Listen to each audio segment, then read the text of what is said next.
The acceptance letter came on a Thursday. I remember because my brother was eating breakfast when I opened it.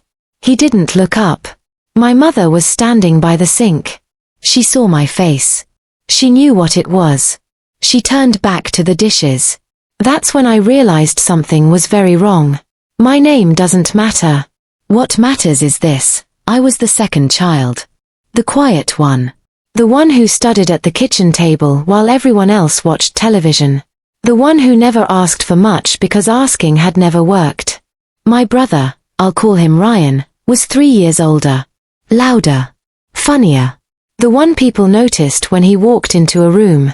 My parents had a word for him that they never used for me. They called him their pride. Not in a cruel way. Not out loud, anyway. It was just the air in our house. Everyone breathed it.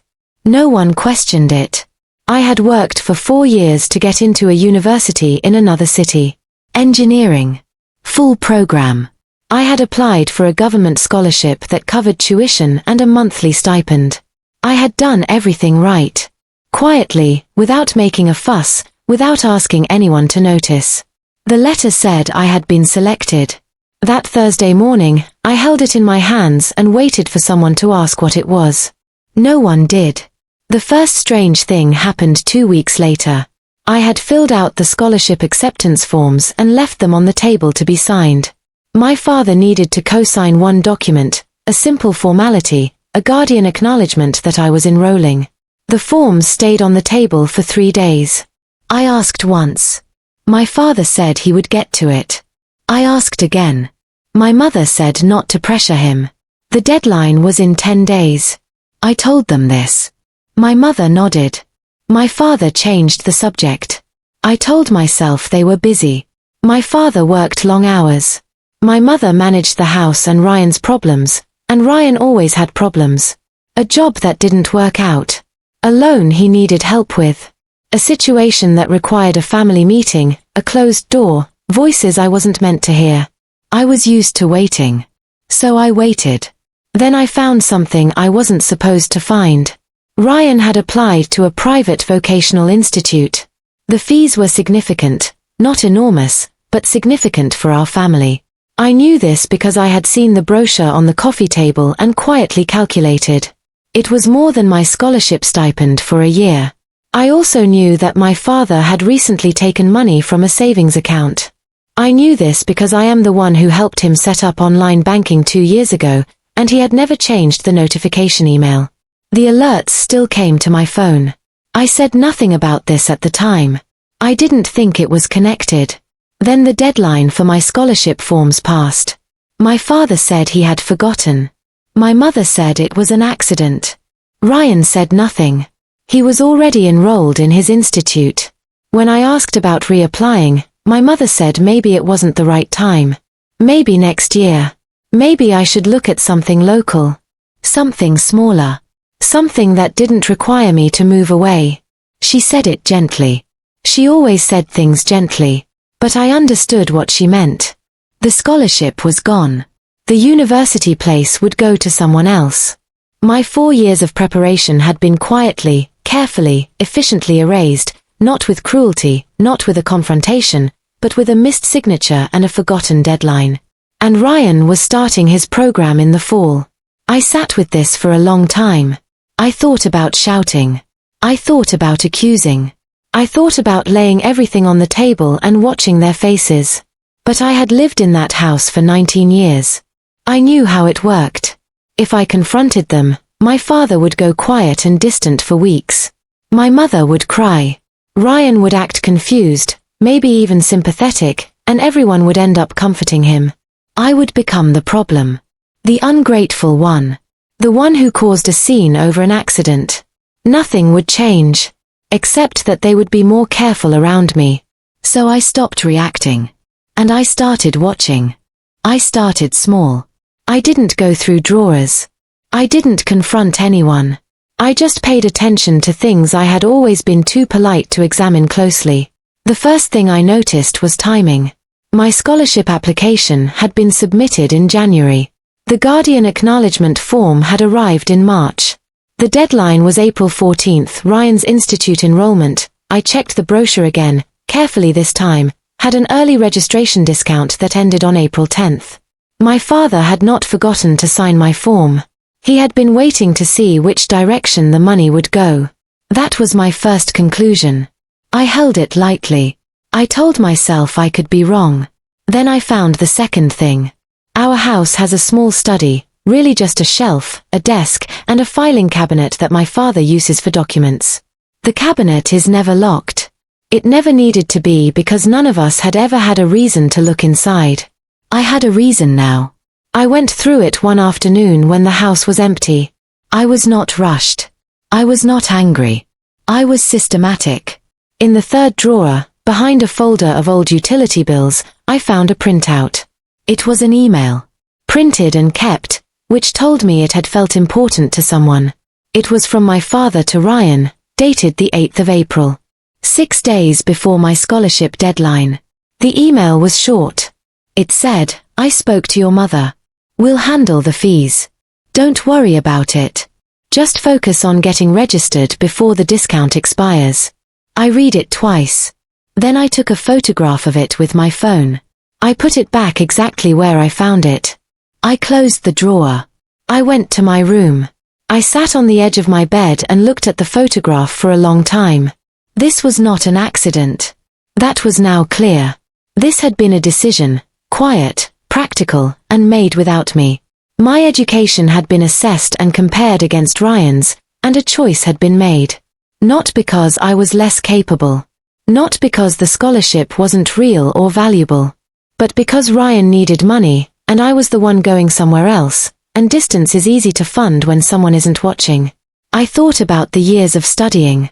The missed weddings, the social events I skipped, the hours I put into entrance exam preparation in a house that was always noisy, always focused elsewhere. I thought about how I had told myself the quiet was fine. The invisibility was fine. That one day it would pay off. It had paid off. And then it had been quietly handed to someone who hadn't earned it. I did not cry. I want to be honest about that. There was a moment, maybe a minute, where something moved through me that I couldn't name. Something between grief and recognition. Like a door closing on a version of my life I hadn't fully realized I was still hoping for. Then it passed. And I got practical. Over the next week, I gathered everything carefully. The email photograph. Time-stamped, backed up to cloud storage with automatic sync. The bank notification history from my phone, 3 withdrawals in March and April, totaling an amount that matched exactly what Ryan's institute fees would have been after the early registration discount. A screenshot of the institute's website showing the fee structure and the discount deadline. A copy of my original scholarship award letter, including the Guardian acknowledgement requirement and the April 14th deadline. I organized all of it into a single folder on my phone, then copied it to 2 other places, an email draft I never sent, and a USB drive I kept in my bag at all times. I did not tell anyone what I had found. I went to dinner every night and ate quietly. I answered questions when asked. I listened to my mother talk about Ryan's new schedule and my father talk about work, and I gave nothing away. Because I now understood the rules of this house clearly. This family made decisions in private, presented them as circumstances, and relied on the fact that I would accept them. The scholarship was gone. That part was finished. But what happened next was still being written. Confronting them would have ruined everything. There is a particular kind of calm that comes when you have stopped hoping someone will do the right thing and started planning for the fact that they won't. I had that calm now. It is not a comfortable feeling, but it is a useful one. The first person I contacted was a woman I will call Mrs. Farida. She was a counselor at my school, not a teacher I had been close to, but someone I had spoken to once in my final year when I was navigating the scholarship application process. She had helped me with the paperwork. She knew the program, the institution, and the people involved. I sent her an email asking if we could meet. I said I was dealing with a complicated family situation and needed advice. She replied within a day. I met her the following Tuesday, at a coffee place near the school. I brought my phone. I showed her the email. I showed her the bank records. I showed her the timeline I had quietly constructed, every date, every amount, every decision laid out in order. She read through it slowly. She asked a few questions. She did not react with shock or outrage. She was careful, professional, and precise, which is exactly what I needed. She told me two things. First, the scholarship board had an appeals process. A formal complaint about deliberate obstruction of enrollment, particularly if supported by documentary evidence, could trigger a review. It was not guaranteed, but it was real.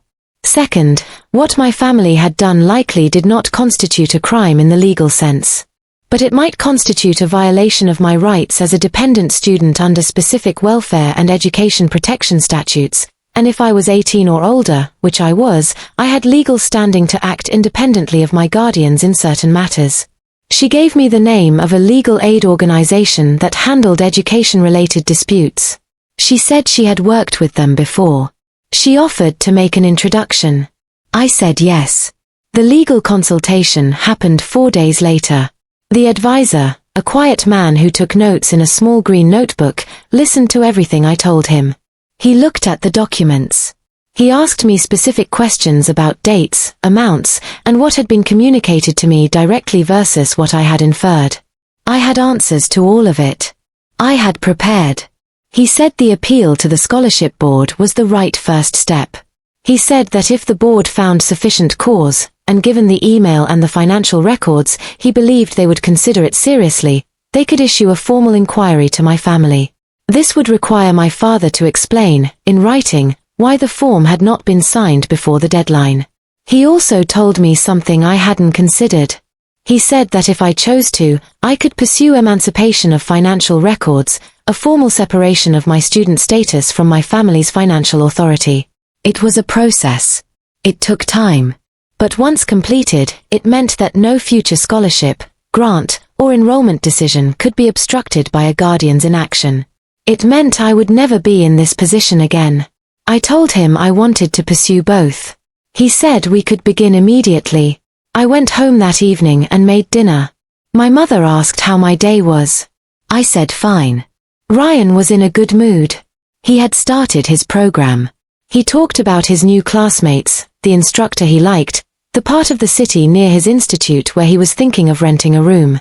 My father ate quietly and nodded at intervals. No one asked me anything specific. No one noticed anything different about me. That was the last night I slept in that house with nothing decided. Because the next morning, two things happened. The scholarship board received my formal appeal, submitted electronically through the legal aid organization, with all supporting documents attached. And I received a response from a university student housing office, one I had quietly contacted 3 weeks earlier, confirming that a room was available for the upcoming intake. I had already reapplied to the university directly. The scholarship was in appeal. But the university had accepted me on academic merit alone, with a deferred payment arrangement for the first semester, contingent on the appeal outcome. I had one bag packed under my bed. My family went to sleep thinking tomorrow would be ordinary. They thought it was just another day. It wasn't. I left before anyone woke up. Not dramatically. I didn't slam a door or leave a note designed to wound. I just picked up my bag, put on my shoes in the hallway in the dark, and walked out at 5:47 in the morning. A friend I trusted, someone from my old study group who knew some of what had happened, was waiting at the end of the street. She drove me to the bus station. We didn't talk much. She bought me tea from a vending machine. I drank it on a plastic chair while I waited for my bus. That was it. That was how I left. The scholarship board's response came 11 days later. It was addressed to me, copied to my father. It stated that a formal inquiry had been opened into the circumstances surrounding the missed guardian acknowledgement deadline. My father was asked to submit a written response within 14 days explaining the delay. My father called my phone 3 times that day. I didn't answer. He sent a message that night. It said, "We need to talk about this. You're making this bigger than it needs to be." I read it. I didn't reply. My mother sent a longer message. She said she was hurt. She said she didn't understand why I had gone to outsiders instead of talking to the family first. She said she loved me. I believed that she loved me. I want to be clear about that. I think she did, genuinely, in her way. But love is not the same as fairness. And her love had never once looked at me the way it looked at Ryan. I didn't reply to her either. Not yet. My father submitted his written response to the scholarship board. I was shown a copy through the legal process. He said he had been unaware of the specific deadline. He said the documents had been on his desk and he had intended to sign them, but work pressures had intervened. He said it was an oversight. The board cross-referenced this with the financial records I had submitted, the withdrawals in March and April, the email dated 6 days before my deadline, the enrollment timing for my brother's institute. They did not call it fraud. That word was never used. What they called it was a deliberate failure to act in the educational interest of a dependent student. That phrase appeared in their written finding. The appeal was upheld. My scholarship was reinstated, with a deferred start date for the following semester, the next intake, 4 months away. The monthly stipend was recalculated and approved. My enrollment at the university was confirmed. The board also noted, in their finding, that cases of this nature would be referred to the relevant student welfare authority for review. This was standard procedure, they said. They weren't making a criminal referral. But a welfare officer would be in contact with my family to discuss what had occurred. That welfare visit happened on a Wednesday afternoon. I know this because my mother called me while it was happening. I didn't pick up. She left a voicemail. Her voice was very different from the earlier messages. Quieter. Careful. She said the officer had asked a lot of questions. She said she hoped I was safe. She asked me to call when I could. I called her back 2 days later, from my room at the student residence, sitting on a narrow bed with a window that looked out onto a courtyard where pigeons sat on the roofline in the early morning. The conversation was short. I told her I was well. I told her I had started settling in. I told her the scholarship had been reinstated and I would be enrolling in the next intake. She was quiet for a long time. Then she said, "I didn't know it was like that for you." I didn't argue with her. I didn't say that she had always known, somewhere, and had chosen not to look directly at it. I didn't say that love, when it tilts too far in one direction, stops being love for everyone and becomes something smaller. Something exclusive. I just said, I know. And I think that was worse for her than anything else I could have said. Ryan and I haven't spoken. I don't expect that to change soon. Maybe ever. That part doesn't hurt the way I thought it would. What I mostly feel when I think of him is a kind of tired clarity, the feeling you get when you finally stop explaining yourself to someone who was never really listening. My father sent one last message, about a month after the board's decision. It said, "I hope you know I didn't mean for it to go this way." I sat with that message for a while. He didn't mean for it to go this way. Meaning, he didn't anticipate consequences. Meaning, the plan had been for things to stay quiet, for me to adjust and accept, for the scholarship to disappear into the general weather of our household without anyone having to account for it. He wasn't apologizing for what he had done. He was apologizing for the fact that it hadn't worked. I didn't reply. My first semester started on a cold morning in late autumn. I walked across the university campus with my bag on my shoulder and my student ID in my pocket, and nobody in the world who knew exactly where I was at that precise moment. There was something about that, the anonymity of it, the clean slate of it, that I hadn't expected to feel so much like relief. I sat in my first lecture. Engineering Fundamentals. A professor with chalk on his sleeve who spoke quietly and didn't repeat himself. I took notes. I was exactly where I had worked to be. No one had given it to me. No one had signed a form on my behalf. No one had made a phone call or pulled a favor. I had gotten there the way I'd always done everything in that house, quietly, alone, and without anyone watching. That night, everything was quiet.